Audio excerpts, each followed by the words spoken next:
Salve, salve, galerinha! Aqui quem está falando é o professor Roberto, professor de Ciências. Estamos aqui para mais uma videoaula. Queria aproveitar e pedir a vocês para curtirem e comentarem esse vídeo. Escreve aqui qual o nome da sua escola, o seu nome completo e a sua turma, só para a gente poder saber qual está sendo o alcance desse vídeo. No mais, vamos lá que eu tenho bastante coisa para falar para vocês hoje.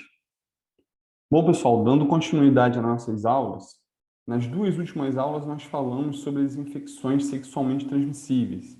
Hoje nós vamos falar sobre os métodos contraceptivos, que são aqueles métodos utilizados para prevenir de uma gravidez indesejada. Então, nas últimas aulas, falamos sobre as infecções causadas por bactérias, vírus e protozoários. Então, nós falamos de todas essas doenças que estão aqui na tela.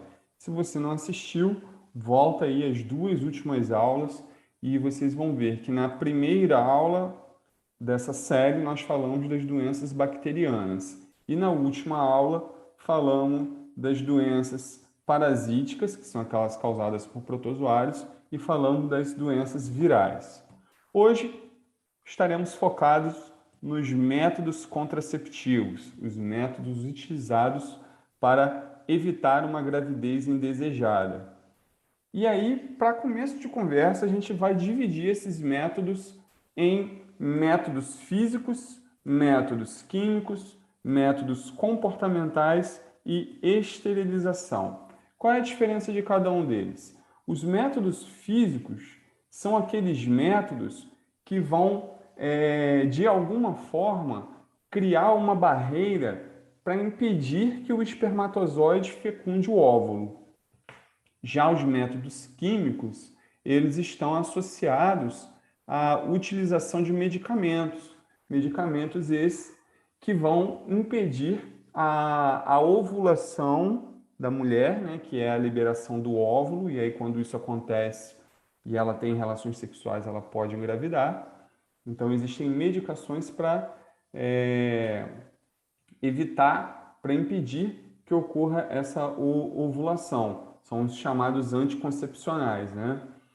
E tem também medicamentos que impedem a implantação do zigoto na parede do útero, tá? Então, caso a mulher tenha tido uma relação sem a devida proteção, sem o devido cuidado, ela pode tomar a pílula do dia seguinte que faz esse papel de evitar que o zigoto se implante na parede do útero e assim não ocorre o processo de gestação. Temos também os métodos comportamentais, que, como o nome sugere, tem a ver com o comportamento das pessoas. O primeiro deles, melhor método para se evitar a gravidez, é não fazendo sexo. Uma vez que você não pratica sexo, você não tem risco de uma gravidez. Mas existe também o coito interrompido, que é quando, durante a relação sexual, o homem, antes de ejacular, ele interrompe a prática e aí não ocorre ejaculação na vagina. Temos também a tabelinha, o método Billings. Tabelinha consiste em analisar e entender o funcionamento do ciclo menstrual. Então, isso varia de mulher para mulher, uma vez que o ciclo menstrual ele não é igual em todas as mulheres. Já o método Billings tem a ver com a observação do muco vaginal. As mulheres, quando elas estão no período fértil, no período em que elas têm maior probabilidade de engravidar, esse muco vaginal ele fica mais viscoso, mais elástico. E no período em que não tem tanta chance de engravidar, as mulheres até percebem a ausência desse muco, não acontece a presença, a ocorrência desse muco com muita intensidade. E a esterilização são processos cirúrgicos.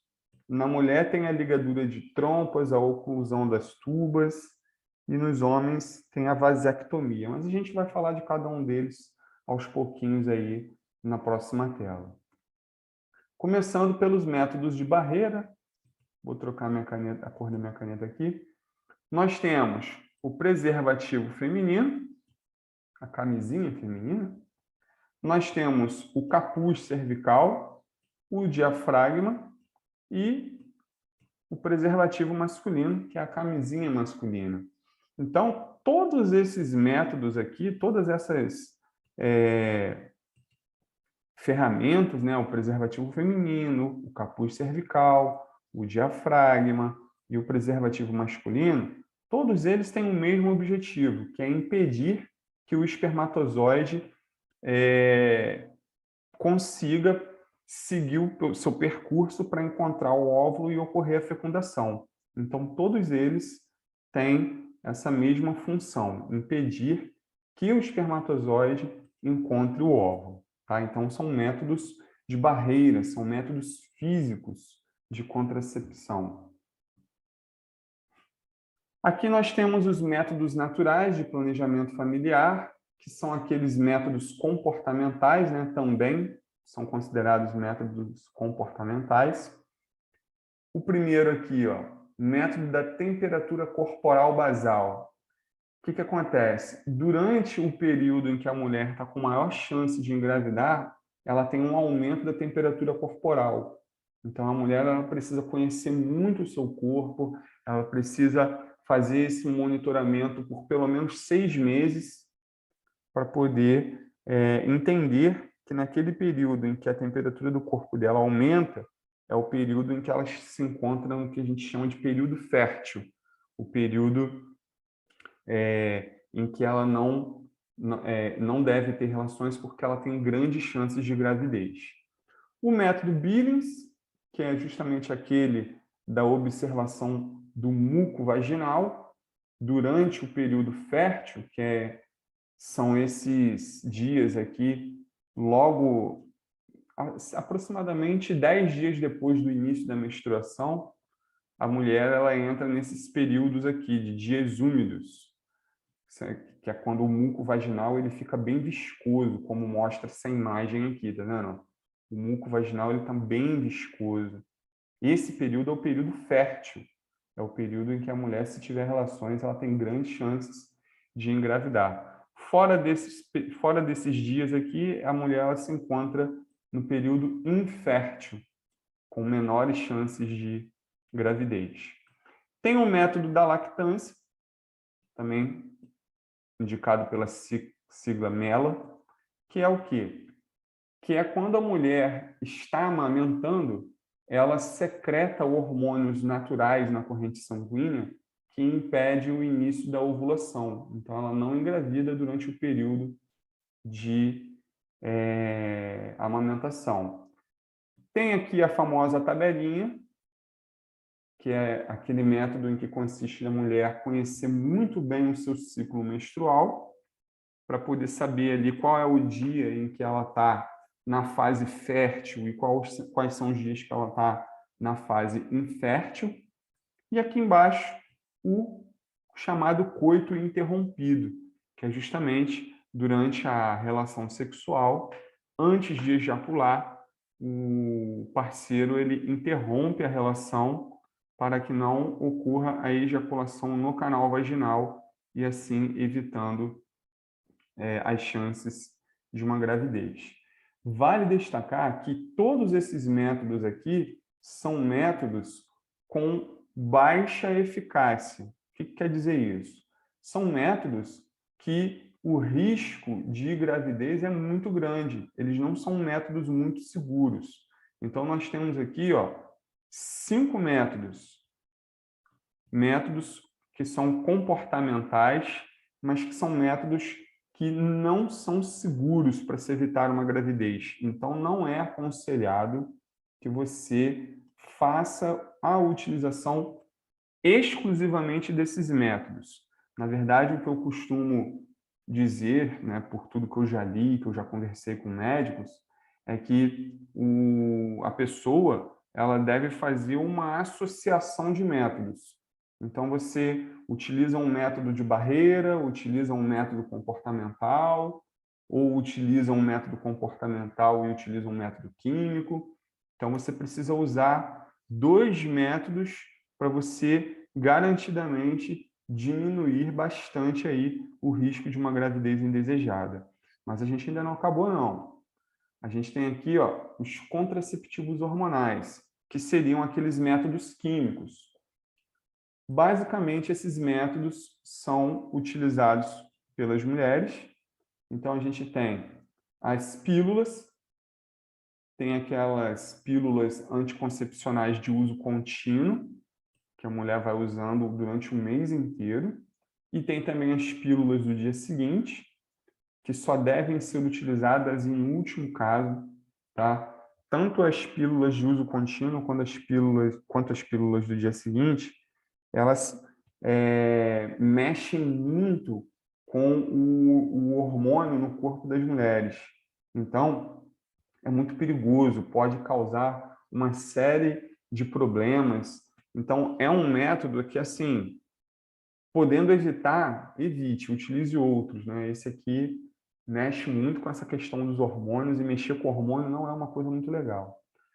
Então, temos também os adesivos. A mulher coloca esse adesivo numa região do corpo e esses adesivos eles vão liberando hormônios que caem na corrente sanguínea. Tem os contraceptivos injetáveis, também tem seus problemas. Todos esses métodos contraceptivos que mexem muito com os hormônios, eu particularmente acho muito complicado, porque, como eu disse, mexer com hormônio não é uma coisa muito legal. Temos o anel vaginal. Esse anel vaginal ele é colocado lá no final da vagina, ele fica dentro do canal vaginal e ele vai, aos poucos, liberando hormônios dentro do canal vaginal que vai sendo absorvido pela corrente sanguínea da mulher. E isso vai atuando aí de forma contraceptiva. E tem os implantes, que são esses bastõezinhos que são implantados no braço, geralmente no braço, e aí eles são também impregnados de hormônios e vão, pouco a pouco, ao longo dos dias do mês, secretando hormônio na corrente que vai ser absorvido pela corrente sanguínea da mulher. E aí também vão evitar, prevenir a gestação indesejada. Temos ainda os dispositivos intrauterino, que é representado pela sigla DIU. Então, o DIU ele só pode ser colocado por um médico no hospital. A mulher ela não pode fazer a implantação do DIU em casa, porque ele é colocado dentro do útero, tá? Dispositivo intrauterino, ele fica dentro do útero da mulher. Então, é um procedimento quase que cirúrgico para você fazer isso. Então, é um procedimento que precisa ser feito no consultório com o ginecologista. Os contraceptivos de emergência, que se enquadram lá naquelas pílulas, né? No caso, a pílula do dia seguinte, e o próprio nome já está dizendo aqui, ó, é de emergência, não deve ser utilizado de maneira contínua, não dá para todo mês, ou 2, 3 vezes no mês, a mulher ela ficar tomando pílula do dia seguinte, porque senão isso pode trazer complicações para o organismo dela. E outros métodos contraceptivos, que consiste, por exemplo, nos espermicidas, na esponja.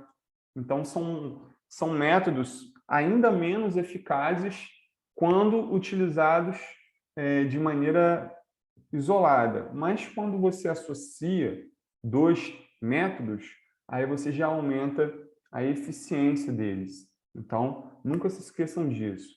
A associação de métodos contraceptivos é uma forma mais segura de você evitar uma gravidez indesejada.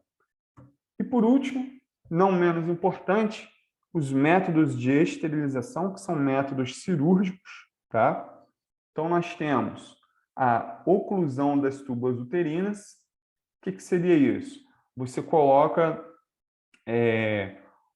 você fecha a passagem da tuba uterina, você obstrui a tuba uterina. E dessa forma, os espermatozoides não conseguem chegar até aqui para fazer a fecundação e nem os óvulos conseguem chegar até o útero. tá? Então, a gente tem ali uma obstrução na passagem de espermatozoides e óvulos, isso lá na tuba uterina. Esse procedimento é o procedimento que permite a mulher futuramente fazer a remoção dessa barreira quando ela quiser engravidar. Então, vamos supor, a mulher decide que só quer engravidar com 30 anos. Então, aos 20, ela vai no ginecologista, faz toda a consulta, todos os exames necessários para fazer essa oclusão das tubas uterinas. E quando chegar aos 30 anos, ela tira isso, liberando para poder engravidar. Esse procedimento dá para você reverter. A ligadura de trompas já é mais complicado. Uma vez feita, a reversão ela é bem difícil de fazer. Da mesma forma que a vasectomia. A reversão ela é bem complicada. A ligadura de trompas consiste em você fazer um procedimento cirúrgico lá nas tubas uterinas, onde você amarra.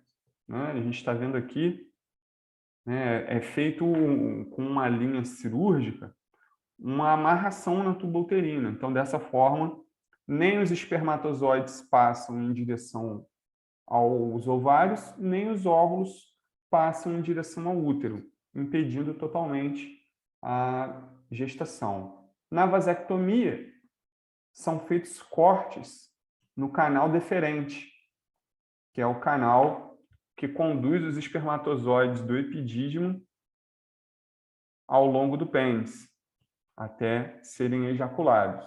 Então, você rompe esse canal, impedindo dessa forma que os espermatozoides sejam lançados para fora. Tá? Então, são métodos de esterilização, são métodos bastante eficazes em relação à prevenção da gravidez indesejada. Bom, pessoal, essa foi a nossa videoaula de hoje. Espero que vocês tenham gostado. Até a próxima!